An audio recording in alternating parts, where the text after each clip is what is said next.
So at this point, you've heard enough from me. It is now to welcome to the stage our keynote speaker for the opening plenary. Saila Hanninen leads partnership efforts for Waze in the Rocky Mountains region. She has been with Waze since 2016, where she is excited to be part of a brand that is deeply invested and innovating in the transportation industry and the future of driving. Saila recently moved to Denver from New York City. I'm sure that's a change. Prior to joining Waze, she spent 13 years as a marketing and advertising executive with Fox Sports Net, Turner Broadcasting, and Google. Saila is here today to talk to us about the future of mobility, and we are very excited that she is joining us today from Waze. Please join me in welcoming Saila Hanninen.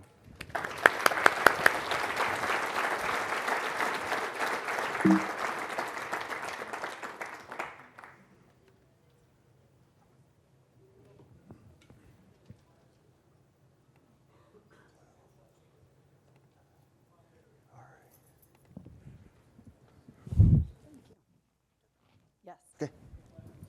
Awesome. Thank you so much, Matt.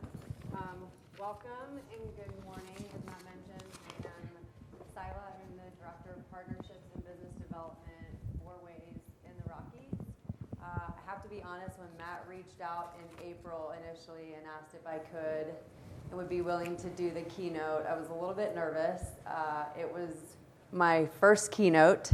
I was also brand new to Denver, so I couldn't tell you which direction 25 north and south went, what road led out to the mountains, whether Boulder was north or south of where I lived, which at the time was in a hotel room. So I was a little bit nervous to take on the keynote in front of almost 500 of you.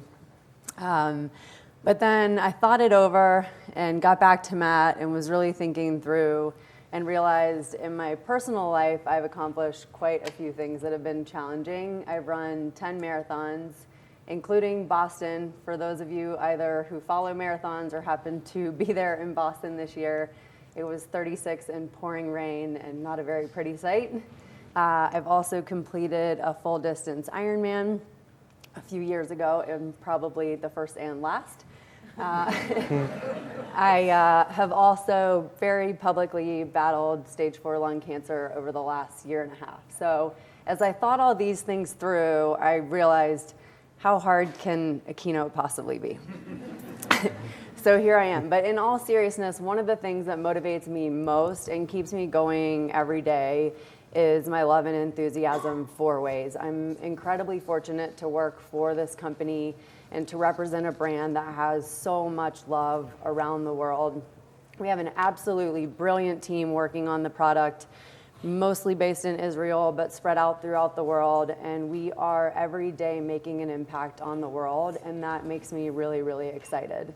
So I'm excited to share with you today a look into the future of mobility from the perspective of Waze and how we're working with cities through data, through technology, and through knowledge to help them build the cities of tomorrow.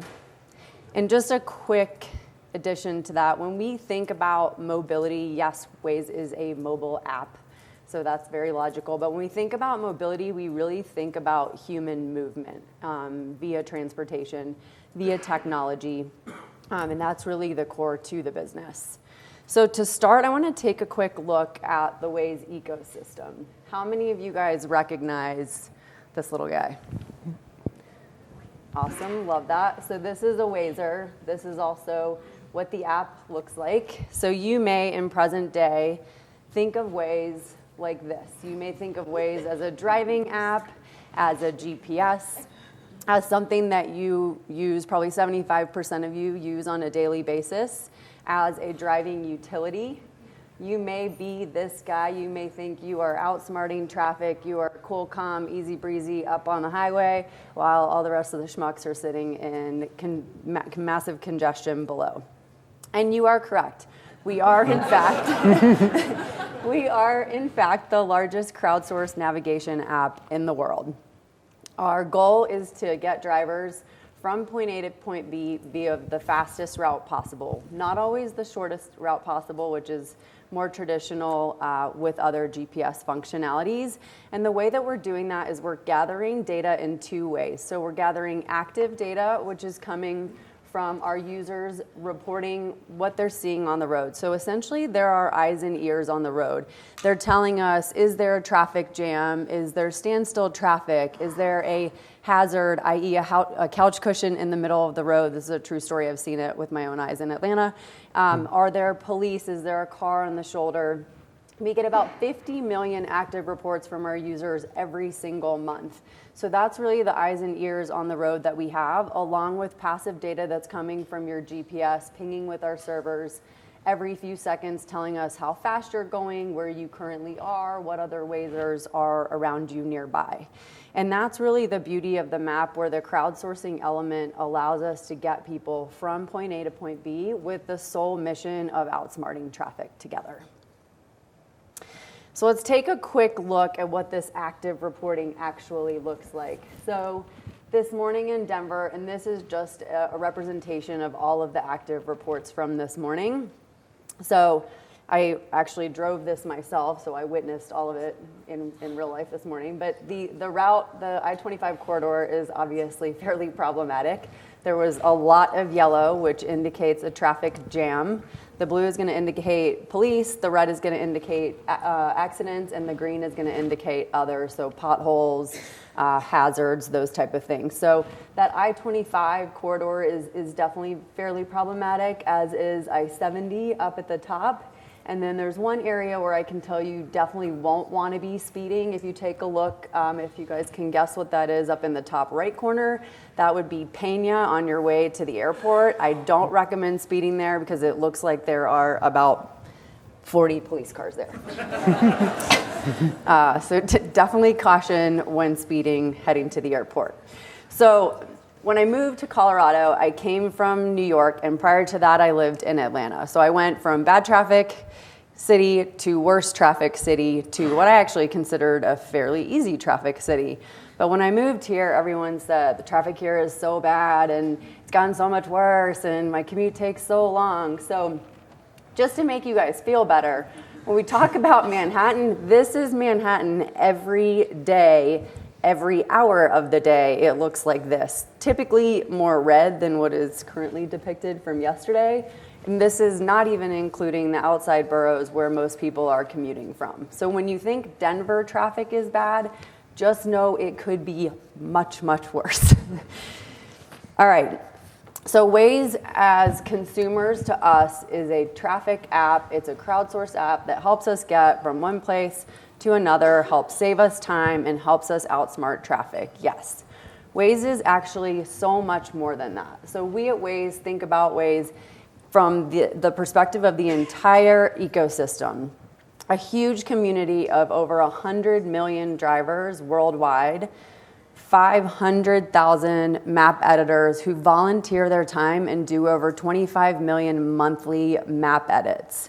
I've never been an enthusiastic map editor, so I have a hard time understanding how much time people are willing to commit to map editing, but it is a real thing, and we are incredibly grateful for this community. We also have about 2,000 partners that organizations that we partner with around the world. This is everything from cities, municipalities, governments, police, emergency service, but also includes broadcasters, different companies that we integrate with, like Spotify, analytical platforms like Esri, which is actually a new partner of ours that helps us aggregate and organize data so that cities can more efficiently and effectively respond to the data that they're seeing. So this is this entire huge community that's all working together to help learn more and also solve problems.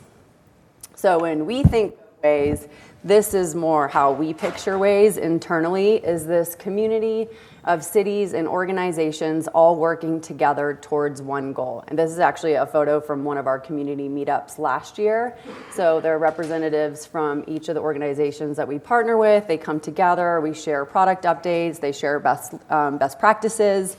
And the only thing I'll call out is I'm not sure which city this guy from the lower left-hand side is from, but it looks like a real good time. So we're going to take it back before we go forward to October 2012. Most of you guys probably remember Superstorm or Hurricane Sandy. I was personally in New York planning to run the New York Marathon, having trained for several months, only to find out that the marathon was no longer happening because the entire city of Manhattan had no power. So this was obviously a huge catastrophic storm up the eastern seaboard with over $60 billion done in damages. The White House called us on a Friday because they were looking for help. They were having a hard time understanding what the gas shortage situation was. So were gas stations open? Were they closed? Were they damaged? Were they out of gas? Did they have lines down the street? And they knew that we had a high density of users in that area. So we sent out a notification and a request for information to our users in the area. And within 24 hours, we had 10,000 responses related to gas shortage that really helped the White House and FEMA be more efficient with their relief efforts. This is the first time that we realized the power of our community. The fact that we were able to work with the White House, with FEMA, with our local partners to provide help in real time and quickly in an area where they didn't have any technology. They also didn't have any eyes and ears on the road to help them out. This was also the start of our crisis response team, which now is much more proactive, and we'll get more to that a little bit later. So what we've learned since then is every city is a living organism. They each tell a very different story. And there is a lot going on at all times that is very difficult to track. Our Wazers are the heartbeat of that city. They give us a pulse on what is going on and when and where in real time, allowing us to better understand the ins and outs of everything going on the streets. So imagine if you're a city. Imagine what the future could look like if you knew everything that was going on in real time. If you knew when collisions were occurring, if you knew where every pothole was, if you knew where construction, I feel like this one's so relevant to Denver, if you knew where all of the construction was happening. To Brant's point, if you knew when you were leaving work on a Friday and you really wanted to get out to the mountains, if you knew if the tunnel was open or closed and how long it was going to be closed for and how backed up I-70 was going to be because you just want to get out to head to ski with your family, if you knew when the Broncos were in overtime, how long it was going to take before all those cars that are parked in the neighborhood and jamming everything up, how long those were going to be there and how long until they were cleared. Essentially, if you could know everything that was related to mobility in real time. And also imagine if you could not only know, but you could see. So imagine if you could see all of the things and understand the details beyond just time and place. If you could not only see, but also record the impact and the actual extent and severity in real time with accuracy, road by road, lane by lane.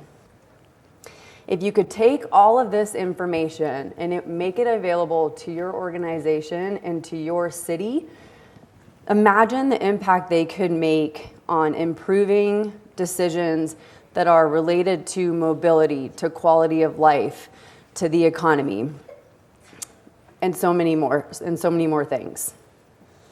Well, imagine no more. So in 2014, we launched our Connected Citizens program. It was the first time that we established a program to help cities innovate their urban planning efforts, leveraging our most powerful asset, our drivers. So the program started in 2014 with 10 partners. We are now over 600 partners worldwide. Those 600 partners are all working together to collaborate, to solve questions, to make new discoveries, and to work together towards a common goal. We reach over 2 billion people through these partnerships, over 40% of the top global cities, and 60% of US departments of transportation.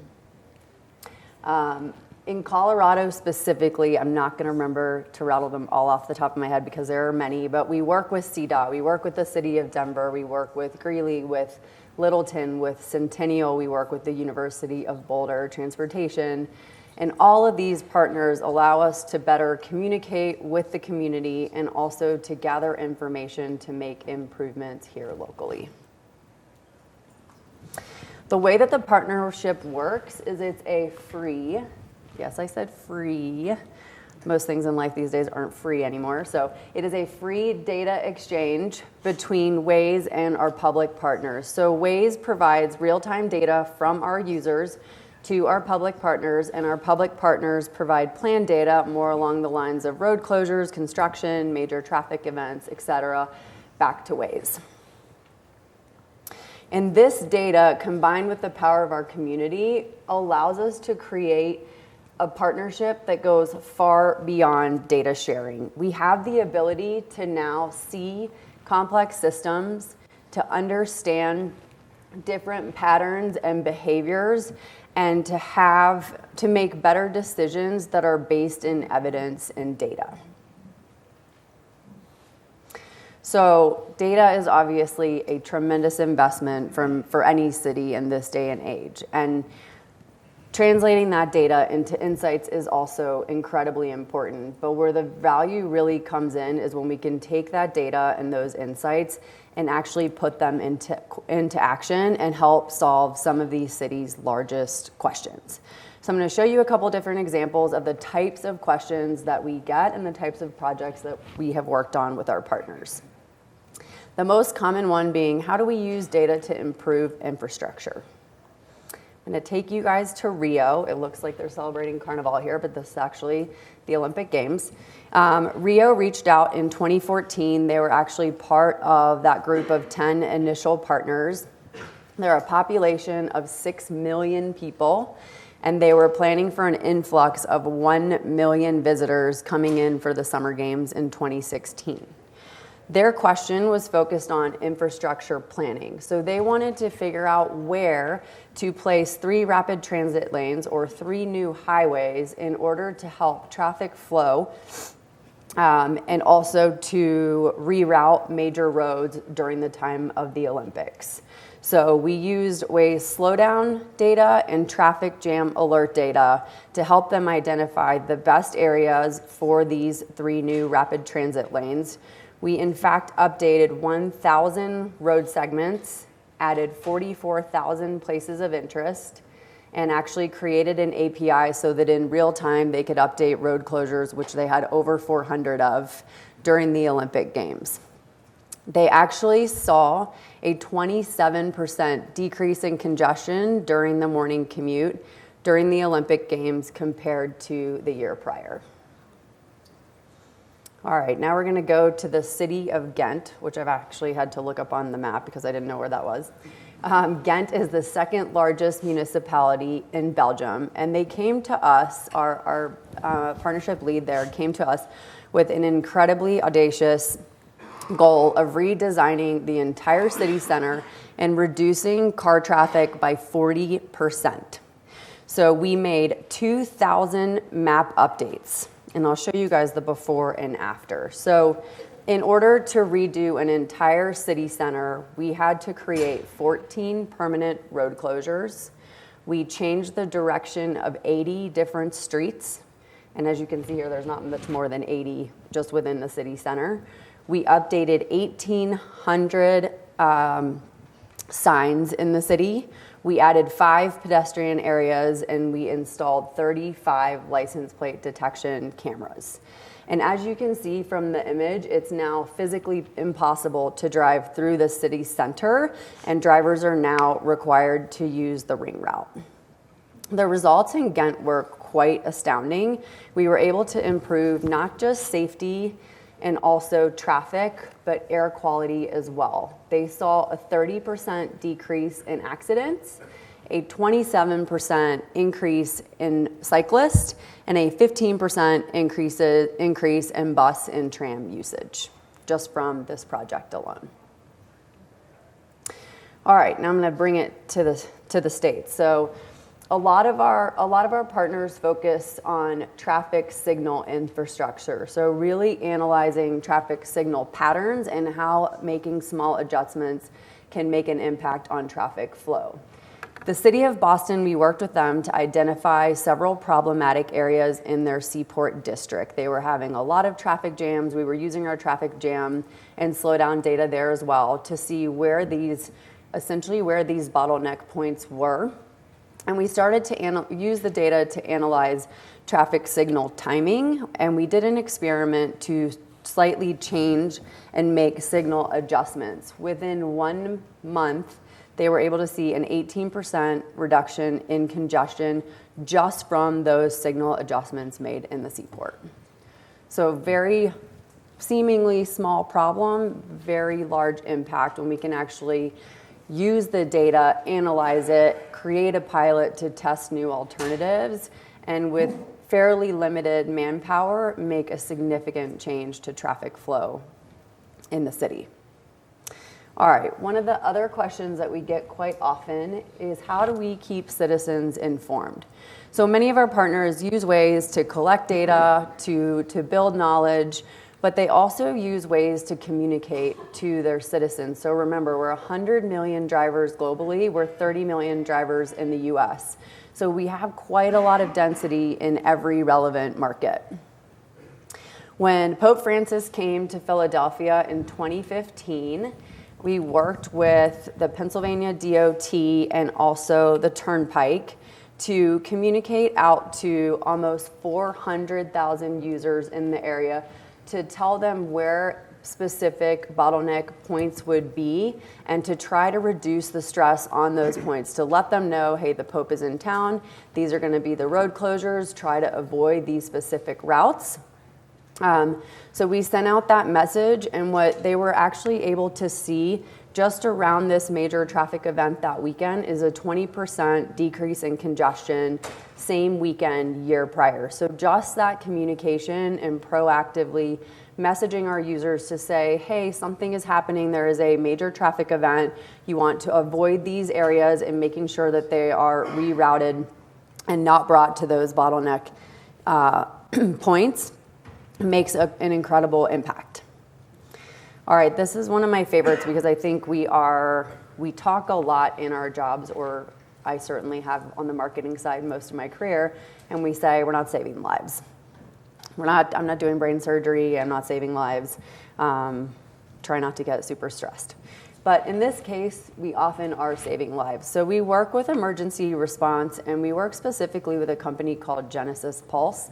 They're an emergency response center software, and we work with them to collect data specifically around emergency response. And what we found, there are a few things we found, but one of the things we found is that 63% of 911 callers don't actually know their location.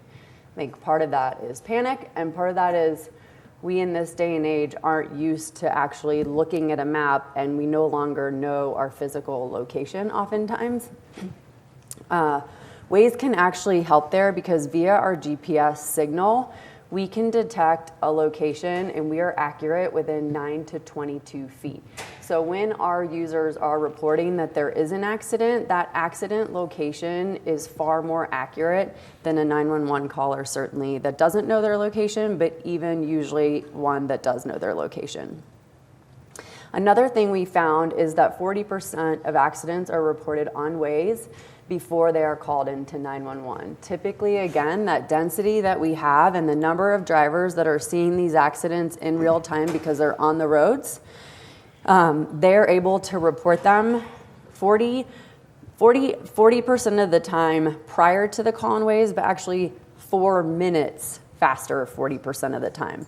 And this is where we really start to see an impact. So if an ambulance arrives to the site of a crash 5 minutes faster, that's often a matter of life and death for someone that's been in an accident.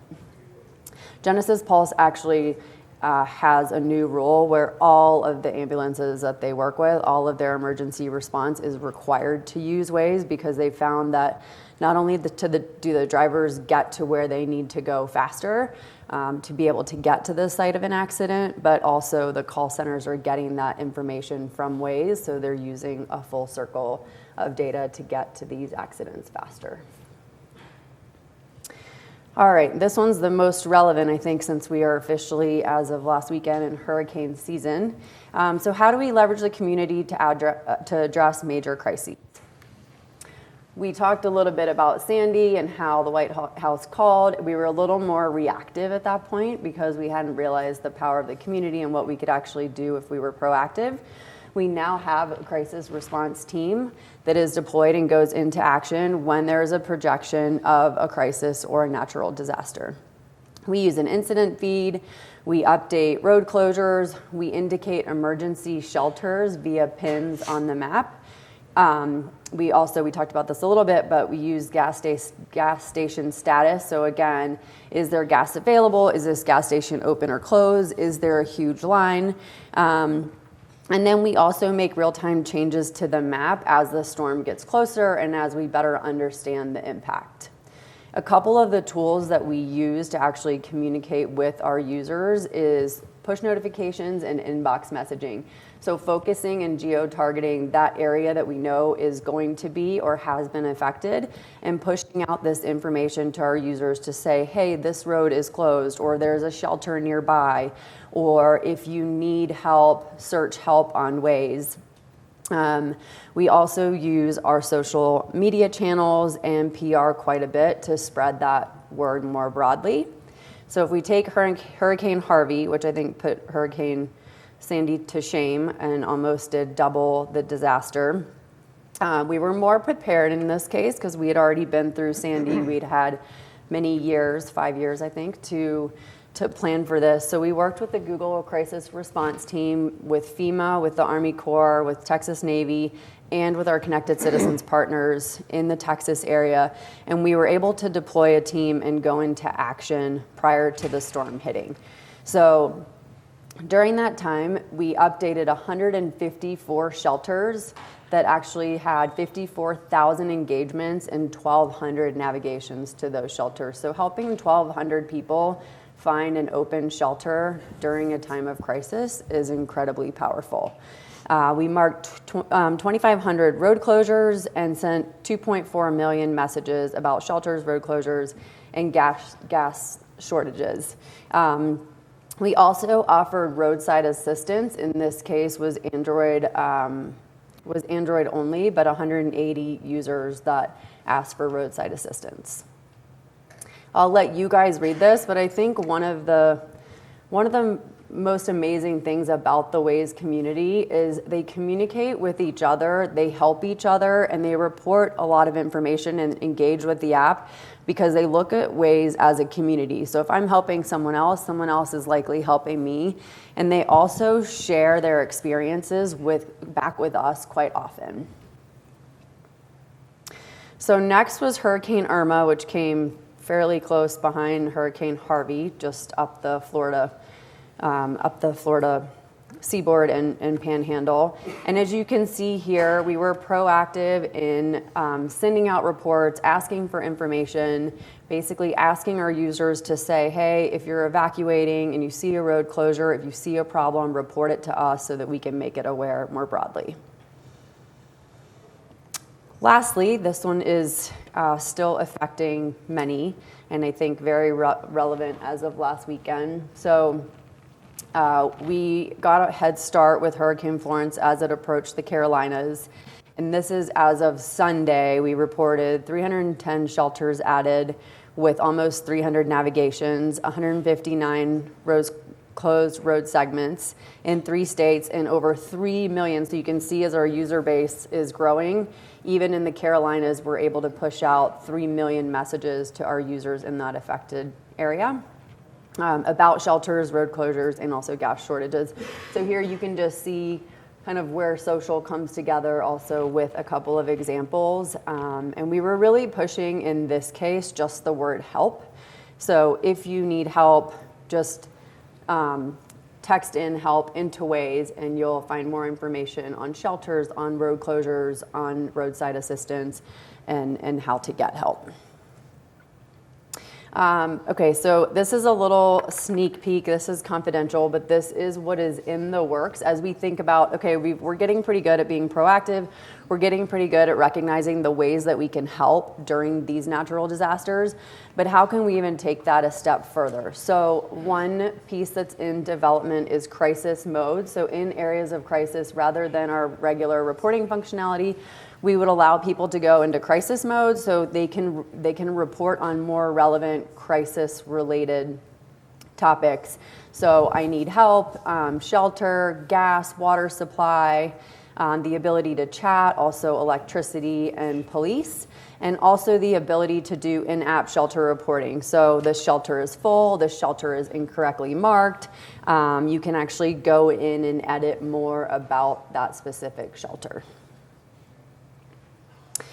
The other way that we're innovating as we move forward is leveraging the community. So we have 100 million drivers, leveraging each other, leveraging that the community and getting them to speak to each other and offer a ride or ask for a ride, especially in those times of need. So when we think about all of the things that we're doing, we're collaborating with communities, we are helping drivers get from point A to point B and saving them time. But what is next? What are we doing and what are we working on next that's going to really help us make a larger impact in the future?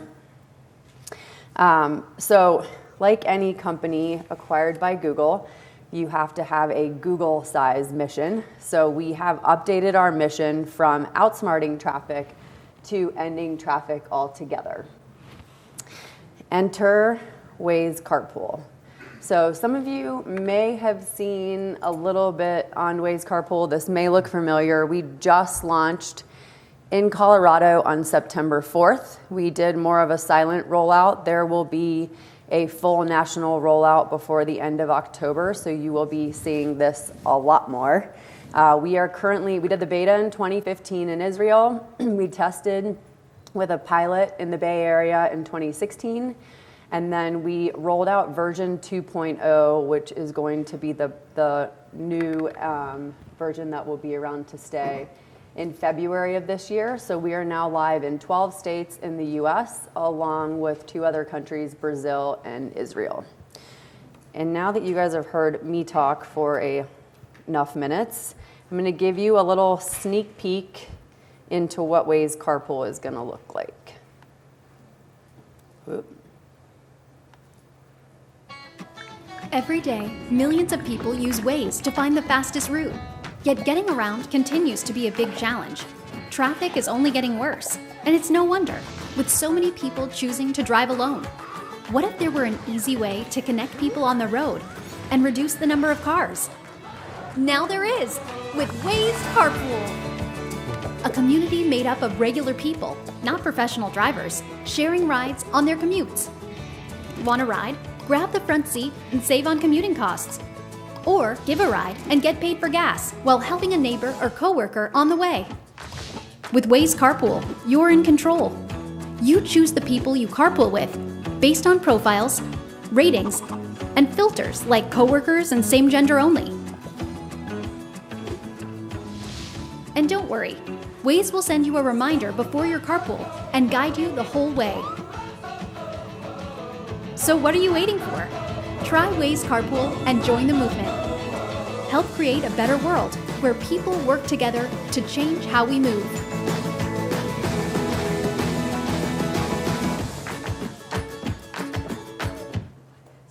So again, when we talk about the future of mobility, we really think about human movement. How are we going to accomplish that goal of actually getting rid of traffic altogether? It's going to be by minimizing the single occupancy vehicles and really getting humans to collaborate and move together. So what Waze Carpool is it's a way to connect both drivers and passengers with similar destinations and encouraging them to commute together on the most optimal route. So it is carpool fueled by Waze. So I feel like every keynote speaker I've seen in my entire career has a shameless plug. So I figure I get at least one shameless plug. So This guy, we talked about the blue guy and the Wazer before. So this is Waze Carpool, Meet Waze Carpool.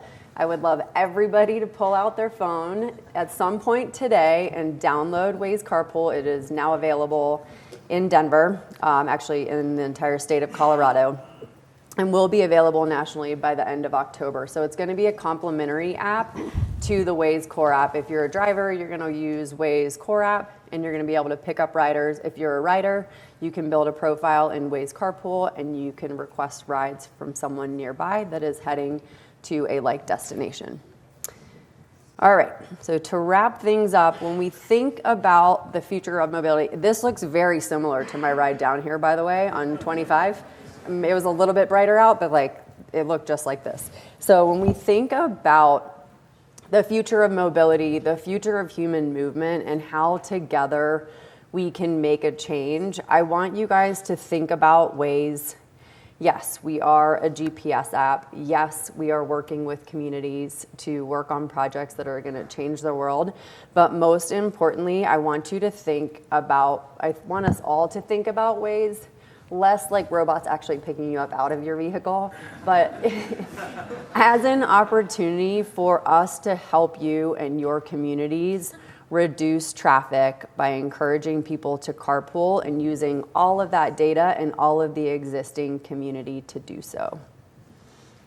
Thank you so much.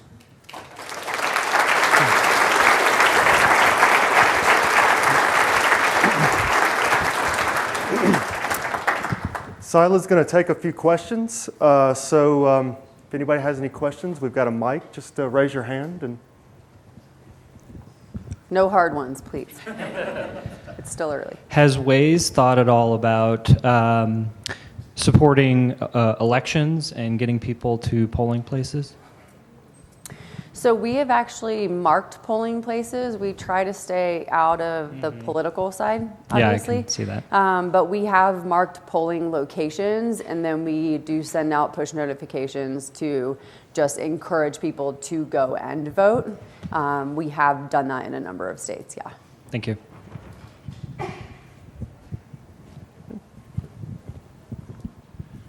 Hi. Hi. Has Waze explored possibility of use on trails? So currently, I love that, and I'm a cyclist and a triathlete, so I would love if we did trails and bikes. Right now, we are a driving app only, and that's actually our largest distinction from Google Maps, is we are a community of 100% drivers. I think there are a lot of companies doing things in that space, Strava being one of them, Google Maps being one of them. So I think probably in the near future, no. We've made some adjustments for HOV, for motorcycles, for commercial trucks, but always still on the roads. So it wouldn't be in the near-term roadmap, but I could see us potentially looking to develop that down the road. So that leads to a kind of a follow-up question. Mentioning roads or driving, how about trailheads or parking lots or? Yeah, absolutely. So one of the things we've been working on as part of our global event partner program, so it's actually a sister program to CCP. And what we do is work with major traffic events, organizations. So I work with the Broncos. We work with actually about 25 NFL teams, MLB teams, race organizers, and we focus on actually marking parking lots. So making sure that those are indicated correctly. So that's absolutely something we can do with local partners. We could even work where we can work with individual users that are pinning certain locations to say, hey, there's a trailhead here. But typically that work is scalable and works faster if we're aggregating from the partner level. So let's say if we were to work with the city of Aspen or Centennial, and we were to look at parking lots and trailheads in their specific counties and areas, that would be the easiest way to aggregate a lot of data and then upload it all at the same time. But yeah, that's something we definitely can do. Thank you. got time for a few more. Give me a second to get back here. There's Al.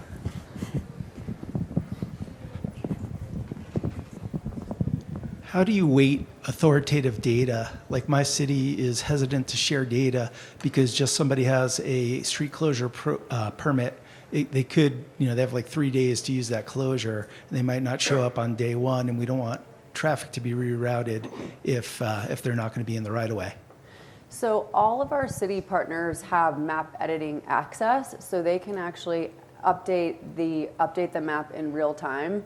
If we're counting on users updating the map, there's an algorithm that gives priority to users that have been on the map. That's kind of where the point system comes into play. So if you report things often, if they are accurate, if you use Waze often, your reporting then is going to have higher status because it's obviously more likely to be accurate.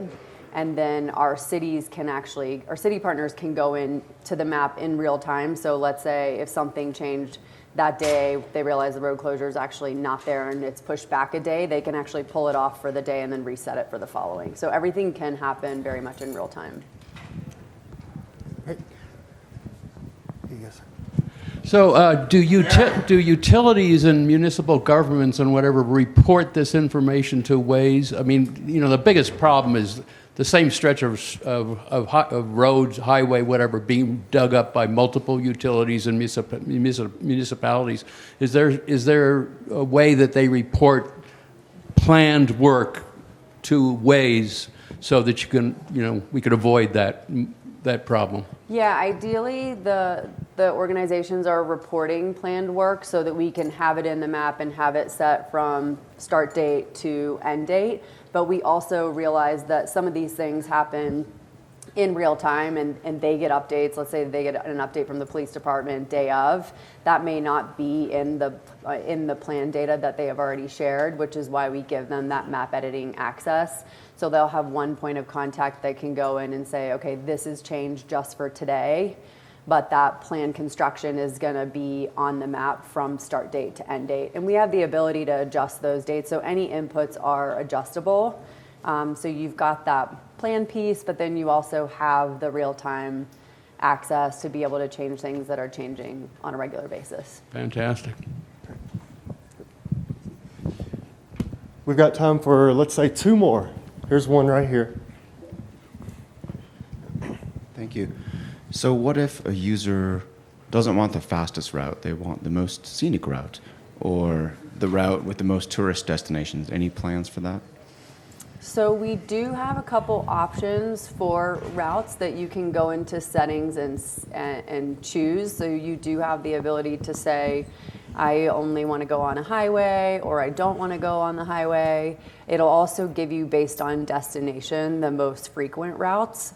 One of the things we are working on is actually indicating those points of interest, especially tourist locations, and making sure that we're sending out. A lot of this falls on the ad side. So ski resorts, for example, may pin their ski resorts so that people drive by, see, okay, here's Breckenridge, or here's Vail Resorts, here's Beaver Creek. But when I'm driving towards that location, they also have the ability to send me an update to say, hey, Vail Resorts is 60 miles away on your current route. Are you interested in going there?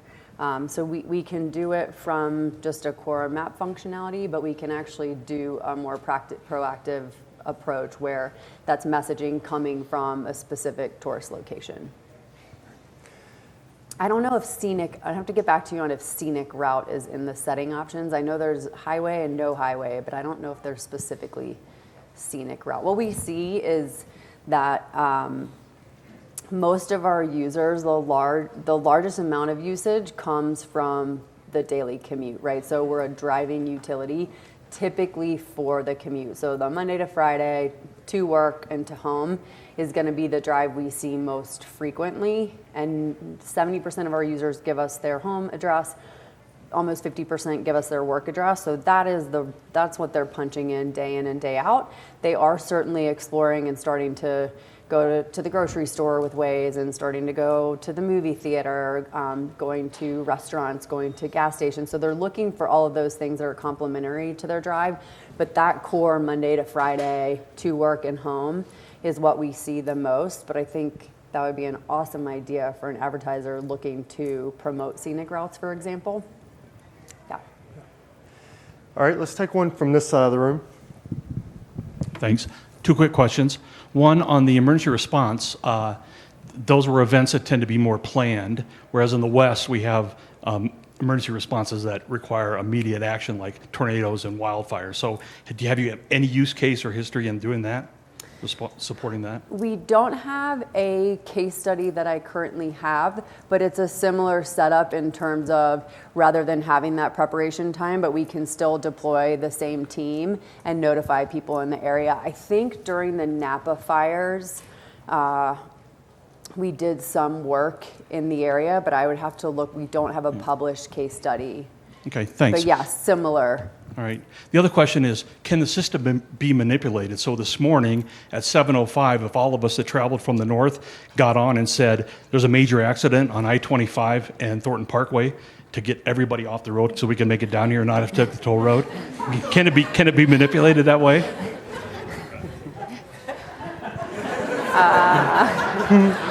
It would take a lot of manipulation. So the way that the reporting structure works, it's going to take the number of people that are reporting. So let's say you reported accident, and somebody that's not at the conference says, nope, it's not there. And then the next person that's in the conference says, yeah, there's an accident. And then, we have over 300,000 drivers in the Denver area. So the chance that 500 of us could convince Waze, and I've got pretty high point status. They know I usually don't lie, but even still, because you've got other drivers, and there's a time limit also. So if we drove like a caravan style formation down the highway and we all reported at the same time, probably momentarily it would think there was an accident. But there's so much, in reality, because you've got flow with many other users that are going to say, no, there's actually not something there, and there's going to be time lapse also. The algorithm is pretty smart in terms of saying, like, is it actually there, or is it not? That's why we use, if you see an accident or police, that's why it has the thumbs up or the thumbs down, so you can say, yep, still there, I see it, because oftentimes accidents get cleared, police cars move, cars get pulled off the shoulder. These aren't things that are there for typically an extended period of time. So we use that verification to say, like, okay, it's 3 people have said they didn't see it, so it's likely not there anymore. All right, the final question will come from Christy. Hi, I'm wondering, you work really closely with a lot of government organizations, and I'm curious how you protect users' privacy when you're sharing that data. So we do not give any individual data. None of the data has any individual information. So we will give driver route information, patterns, those type of things. We do not share home and work address. We do not share who that user is. And typically, most of the analysis is done at minimum with 3 drivers. So any data point would require 3 drivers. When we're showing, for example, on a map, it would require 3 of those data points to actually show. Thank you. Yeah. As a Google company, privacy is something that is taken incredibly seriously. So I would say we err far on the side of caution when it comes to that. Well, thank you, Saila, for a wonderful presentation. Let's give her Awesome. another round of applause. Thank you. 1 second. And as a small token of our appreciation from the GIS and the Rockies Planning Committee, we want to give you this small gift, and hopefully you'll find some use of it. So, thank you. All right. And if you guys want to email me, I've put my email up there. Feel free to jot it down. I'm happy to answer more questions. I'm happy to put you in touch with people on the team, depending on what you're looking for. Right.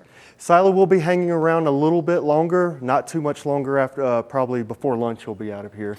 But she is willing to, if you see her in the hallway, stop and ask her a question or something of that nature. She's got Waze things to do this afternoon and tomorrow, so unfortunately she can't be with us. But we do appreciate you being here, and let's just give her one more round of applause. And thank you for sharing your journey with us and all that. So, Awesome. all right. Okay, at this time we're going to go into our morning break. We're going to take about a 30-minute break. Starting back at 10:30, we'll have our track starting in all 4 of these rooms, Alpine 1 through 4, and the Evergreen Conifer room down the hall. So take this time to go talk to some exhibitors, grab some snacks, look at the posters, but we'll see you back here at 10:30.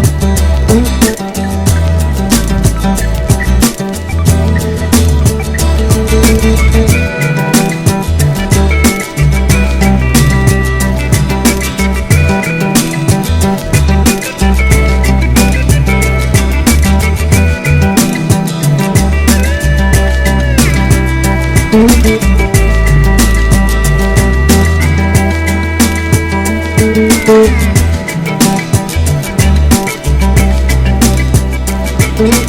you.